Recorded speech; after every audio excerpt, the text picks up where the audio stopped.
आज ऐसे न्यूज आपको नकली धर्मगुरुओं का पर्दाफाश कर असली सदगुरु के बारे में सही, सटीक और प्रमाणित खबर दिखाएगा। ऐसी न्यूज की टीम ने सभी धर्म के पवित्र धर्म ग्रंथों के आधार पर नकली धर्मगुरुओं की अंधश्रद्धा से भरी व्यर्थ की क्रियाओं के बारे में गहराई से रिसर्च की कि आखिर इनके द्वारा बताई गई भक्ति साधना शास्त्रों के अनुसार है भी या नहीं। यह धर्मगुरुओं द्वारा चलाए गए पंथ कब, कैसे और कहां से शुरू हुए तथा इसमें जुड़ने से अनुयायियों को कोई लाभ भी संभव है या नहीं। और अंत में बारीकी से अध्ययन करने पर हमारे सामने सच्चाई आई कि विश्व भर के लगभग सभी धर्मगुरु केवल अंधविश्वास और पाखंडवाद को ही बढ़ावा देते हैं। वे परमात्मा को निराकार बताते हैं तथा बताते हैं कि पाप कर्मदंड भोगने से ही समाप्त होता है तथा नकली धर्मगुरु ब्रह्मा, विष्णु और महेश को अजर अमर बताते हैं और बताते हैं कि इनके कोई माता पिता भी नहीं है तथा मूर्ति पूजा, व्रत, उपवास, हठयोग, मेडिटेशन, श्राद्ध क्रिया, पिंडदान, तीर्थ तर्पण आदि आदि क्रियाएं करवाते हैं।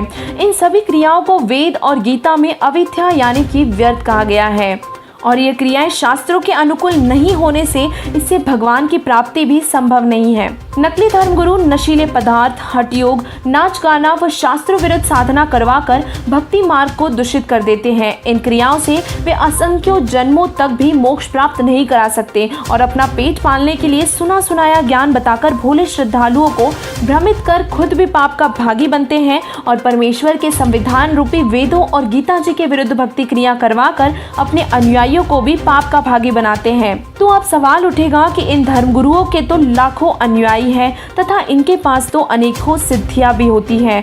तो ऐसे न्यूज ने इसका जवाब ढूंढने के लिए जगत गुरु तत्वदर्शी संत रामपाल जी महाराज जी के मंगल प्रवचनों को सुना, जिससे पता चला कि शास्त्रों में सिद्धियों को एक मामूली जादूगर के खेल के समान बताया गया है। इससे मोक्ष संभव नहीं।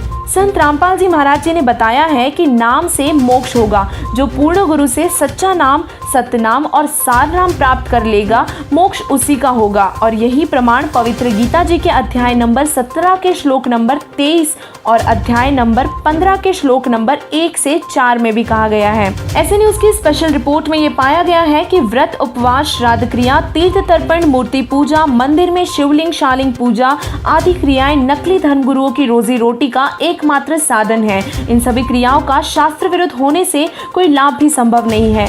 नकली धर्मगुरु बताते हैं कि शिवलिंग पूजा, गंगा स्नान, तीर्थ यात्रा, गायत्री मंत्र का जाप व मृत्यु उपरांत देह संस्कार, श्राद्ध और पिंड भरवाना, इन सभी क्रियाओं को करने से जीव का मोक्ष हो जाता है। यही नहीं बल्कि नकली धर्मगुरु ये भी बताते हैं कि ओम नमः शिवाय, हरे राम हरे कृष्ण, राधे राधे, सीताराम आदि आदि नामों के जपने से भी मोक्ष हो जाएगा, जबकि यह मंत्र वेद और गीता के विरुद्ध होने से इसका कोई भी लाभ संभव नहीं है।